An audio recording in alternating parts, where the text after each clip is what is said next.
Good day sa inyo mga kabesi. Nung nakaraan ay nakabili ako ng Porsche exclusive sa Hot Wheels Multipack. Dahil dito naengganyo akong mangolekta ng iba't ibang Porsche. At sa scroll ko sa marketplace ay nakita ko itong Team Transport na Porsche. Ang mura niya, kaso second hand. Pwede na to kasi ang mura niya dahil kung titignan mo ang mga presyo ng Team Transport sa marketplace at o online shops, grabe ang mahal. Kaya dali-dali ko itong chinek at boom!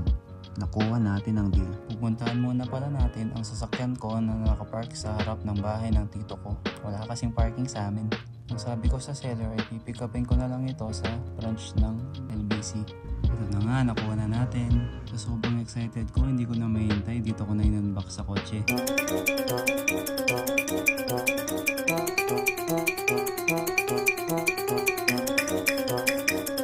Kung makikita natin dito, nalukot yung card pero okay lang yan.